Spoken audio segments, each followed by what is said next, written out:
The subtraction. Hit that. That'll make it start the video. And I just hit ask. There we go.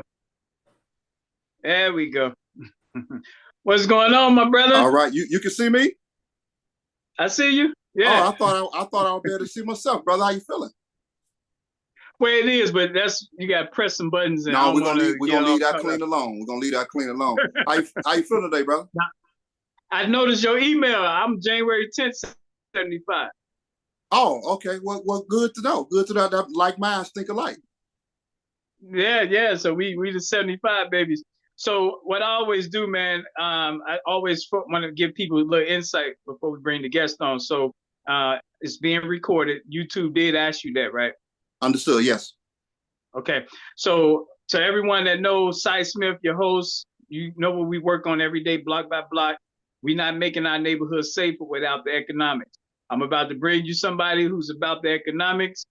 Slavery was about economics. So we can't be afraid to talk about economics. So this brother you're about to meet was just turned on to me through someone that's in the streets dealing with economics, Sister Danielle.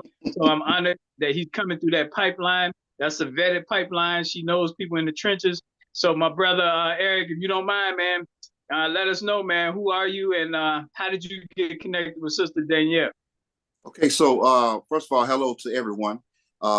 My name is Eric Cunningham. I'm a multiple business owner. Miss Danielle actually is one of the drivers for my company. She drives, she transports children around. And I was talking to her about networking out south and potentially in Hammond. And she said, well, I know someone that could potentially help you. And lo and behold, hereforth art thou. So yeah, I've been doing transportation for the last 10 years.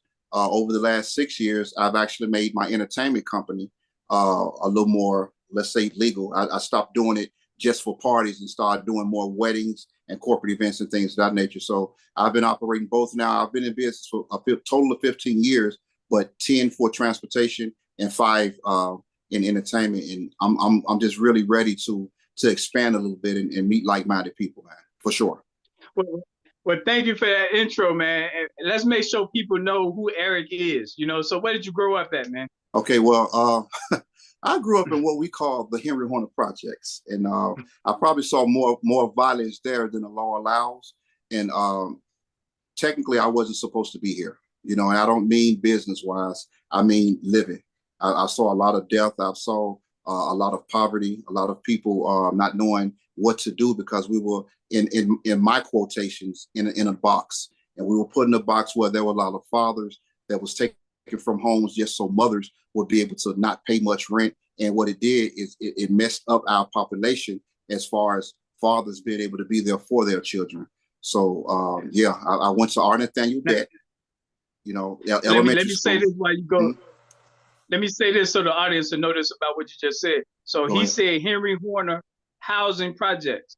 Indeed. Now, I want to make sure people know these are not low-story projects. Oh, these are 8 units and higher. 14 stories. See that? Yeah. And in tall projects, there's no getting away. Like you got snipers, you got one elevator, 2 elevators.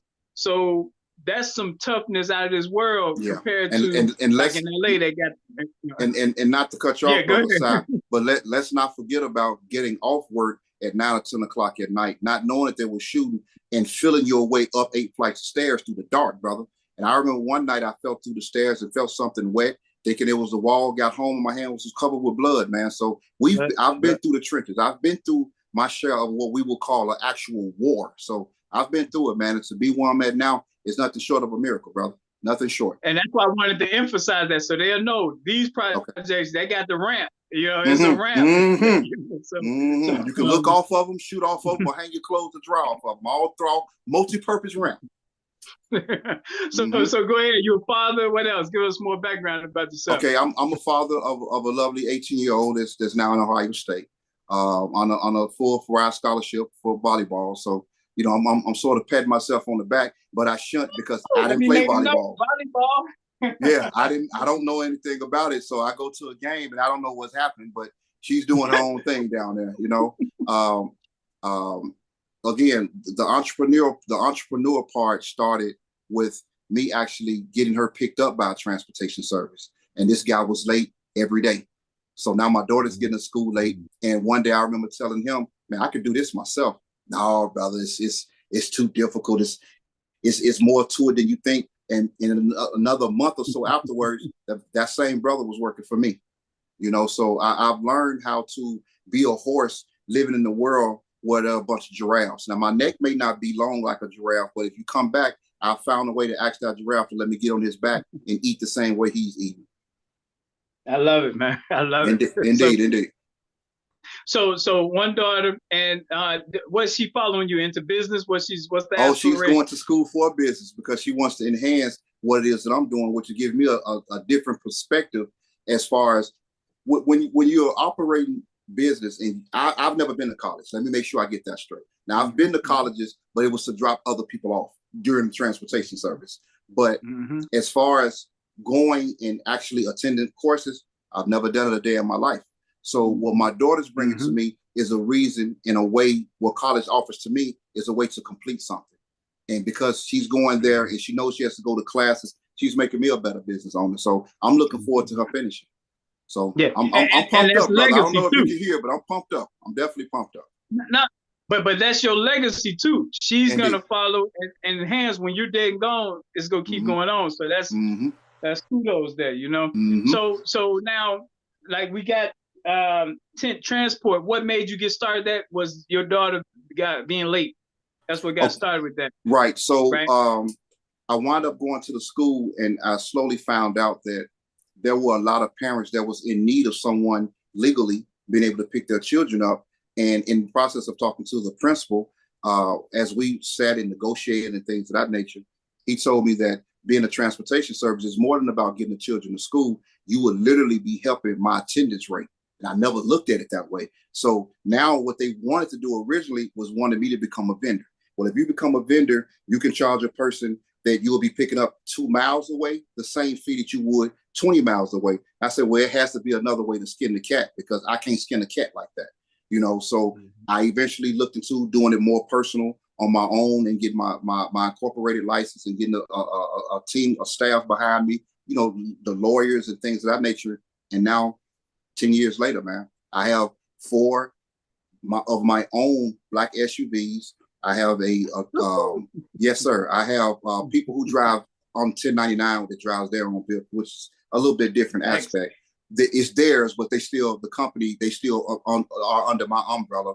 I have I'm able to offer the wheelchair lift fans if someone has to go to the dialysis and things of that nature. And I own a small 16-passenger school bus. And I actually invested within the last 4 months. I have my own 47-seat charter bus.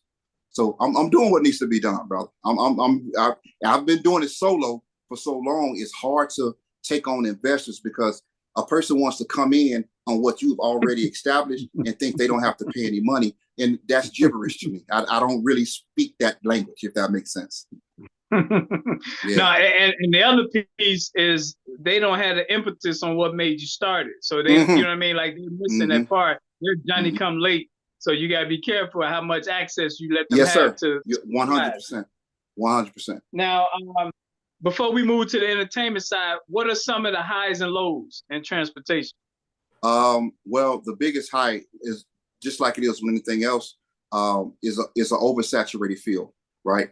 So there are a lot of people who have transportation companies that you sign with them Monday, they start the service Tuesday. No paperwork, no nothing. And they want their money every Friday. Well, with T-Map Transportation, I trust the client to put me with their light bill and their gas bill. So my customers pay me once a month. Now, I know it sounds hard, but I have a 75 customer count. So 75 people paying me once a month. So we're not going to go into the numbers, but if you know how to add, that's a very good addition to take place. So what I also do differently is I have enrollment documents. I want to know if that child has any kind of food allergies, because I do provide snacks, not every day, but enough if their behavior is good. And what separates me is Mr. Eric physically goes into the school, and I want to know how my students are doing. Is this something that I can help them with? Do they need to be in the after school program? that I can, it's not always about the money, brother. If you can stay in the after school program to help you do better, then maybe next week you can get a snack, because your teacher told me last week, you was talking back to her, you can't be a part of what I'm doing. I can't be part of the problem. I got to be part of the solution. So whatever I can do to stay cognizant and to stay relevant in our customer's mind, now that customer that has that child that uses the transportation service, now it triggers right over into entertainment, because now they have a birthday. Now they have I can keep going. I'll be quiet. I'm sorry. Right. Well, I'm going to say this. You just made our 90%, 80% women audience just smile. Wow. Indeed. Because you know the challenge as a single mom. Mm-hmm. You already know the challenges. So to hear a male, black male, melanated male say that, mm-hmm. I can only imagine, man. So that's cool. So now we can segue into the entertainment. What are you doing in entertainment? What is it? Okay, so I am an 85% wedding DJ company. So I do 85% weddings. I have different wedding event planners and different venue owners. There's another field we can sort of transition to a little later. But I predominantly do weddings. Now, I have no problem doing a school function, a house function, but revenue-wise, there's a different crowd when it comes to weddings. There's a different expectation level, if you understand me. There are a lot of different weddings that I do. I do the same-sex weddings. I've done a couple of those, which, I've done same-sex weddings. I've done the Greek weddings. I do bar mitzvahs. I do quinceañeras. I'm well-rounded, because back in the day, I was a guy that was listening to all the music. I'm the guy that had the Bluetooth speaker and was able to play, but I taught myself how to transition, what sounds good with this particular song. And again, something else, I became legal. And if there's any message I can give anyone that's out here that's trying to do business, make it legal. The legal process is very necessary, but at the same time, it costs a lot. But when you actually become legal, and the revenue will take care of itself. It'll take care of itself, bro. Yeah, you're not ducking and hiding. Yeah, you're not ducking and hiding. Yeah, you can go where you want to go. A person can ask you for paperwork, and now everything is digital. You can show them the paperwork, and what I do, I show them my paperwork and give them a business card. Well, on your way out of here, could you take one of those in case you know someone that needs my services? So it's definitely a high, bro. Definitely. Now, what was the low on the transportation? You didn't give me the low on the transportation. What would you say is the area that you are going to make better, or something on that? If I could do anything better, I would. Let's see. Or something that like you was like, man, I wish I can impact that. Like, it was a child you couldn't help because the mom or something like that. Just right. Something on the low.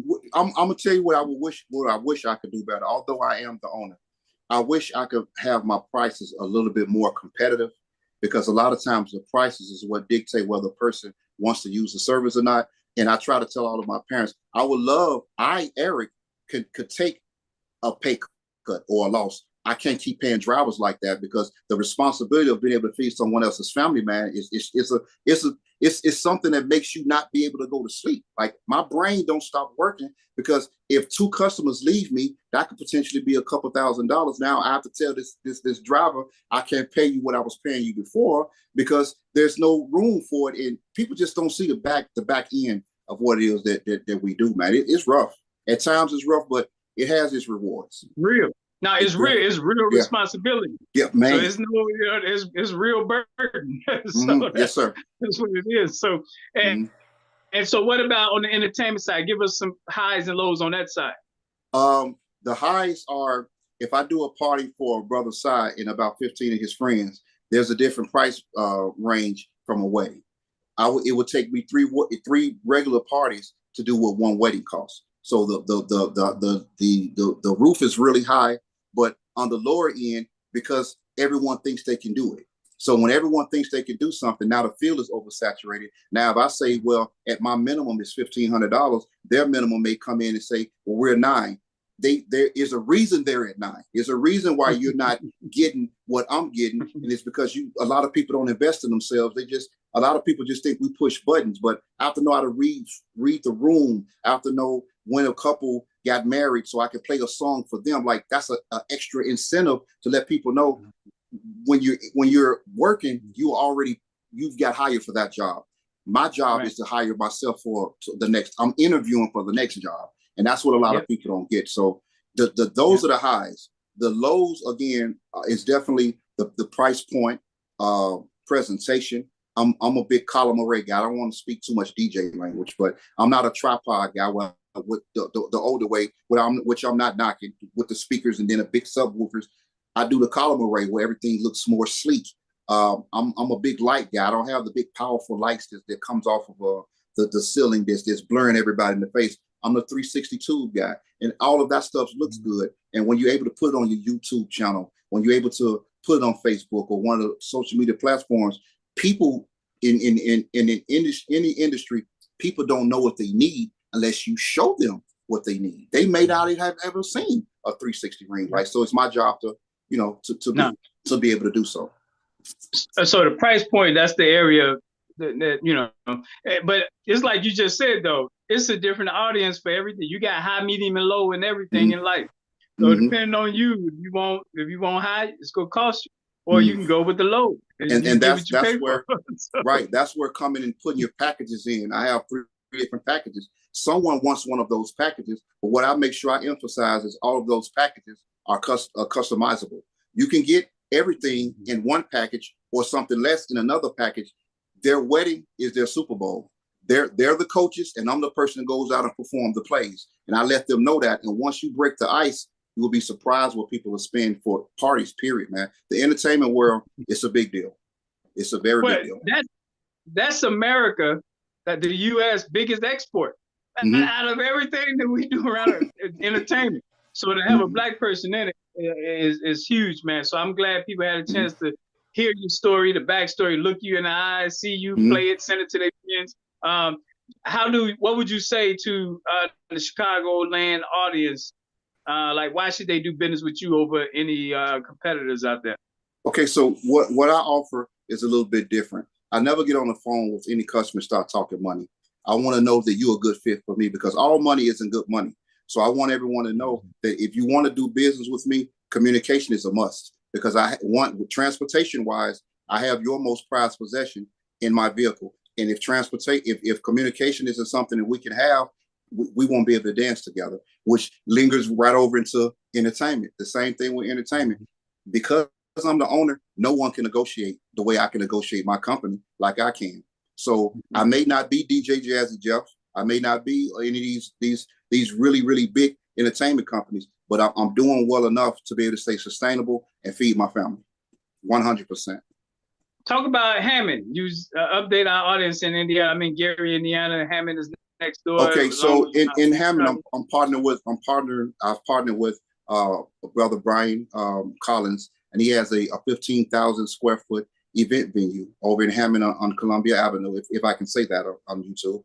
It's over on Columbia Avenue, and what we're trying to do is we're trying to sort of pinch at the economy a little bit and let them know that there's an affordable place, to a safe place. Let's make sure I emphasize the word safe. There's a safe place that you guys can come and have your quinceañeras. You can have your private parties. You can have block club parties within the confines of the building, if that's something you guys want to do.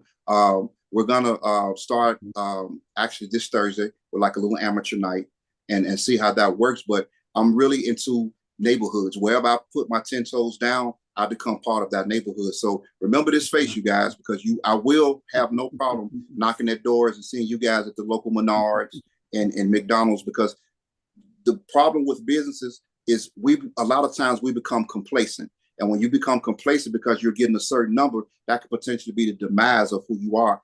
I want to stay relevant. I want you to remember me the same way you know that back in the day, Channel 2 was CBS and Channel 11 was WTTW. You can still remember that. I want you to still remember Mr. Eric as well. What do you say to our audiences around the country? Atlanta, LA, Detroit, any future aspirations there? You mean as far as moving or getting businesses out in those areas?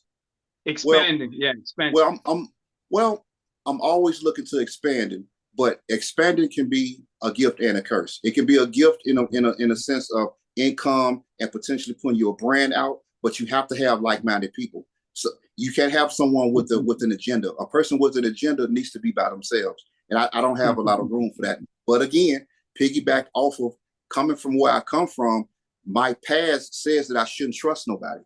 But I have a team of 8 different DJs, and I have 10 different drivers that drive for me. So I guess I grew up and had to learn to trust people because now people trust me. You can only do so much by yourself, so that's beautiful to hear. How do Indeed. people reach you, man? Okay, I can be reached on social media at Eric playing the music you love. The letter E, the letter N, and a word entertainment, and the same on YouTube at DJ Eric's Entertainment, and the same with everything. The name of the company is T-Map Transportation, and I'm not sure if my information is popping up on your screen as I'm speaking to you, but those are the ways to reach me. I'll fix that on the back end. That's fine. Gotcha. Yeah, those are the ways to reach me, man. Brother Si, you have no idea what I was doing prior to you texting me to let me know that it was time to get on screen. I had to put my pretty little shirt and everything on, man, because I was getting ready to handle business, you know. So it's been good, bro. Oh, I'm sorry. Give me one second. Let me hang this up. I'm sorry. Okay, that's one of the drivers letting me know she's made it home. Well, kudos to you, man. We captured the video. It's gonna be on YouTube as long as YouTube is available, and we go make sure we get it out there, share it, so people can use you as one of their Black vendors. We promote Black businesses, so we want to make sure they hear and see from a direct Black business owner. Anything you want to say that we didn't cover? No, we pretty much covered everything. Just if I could tell anyone that's on their way to starting business, be able to listen. Don't always be able to talk. Sometimes it's good to listen, because the blessing that could come from a person that has no money could be more valuable than a person that got money. That's it. I have nothing else, brother.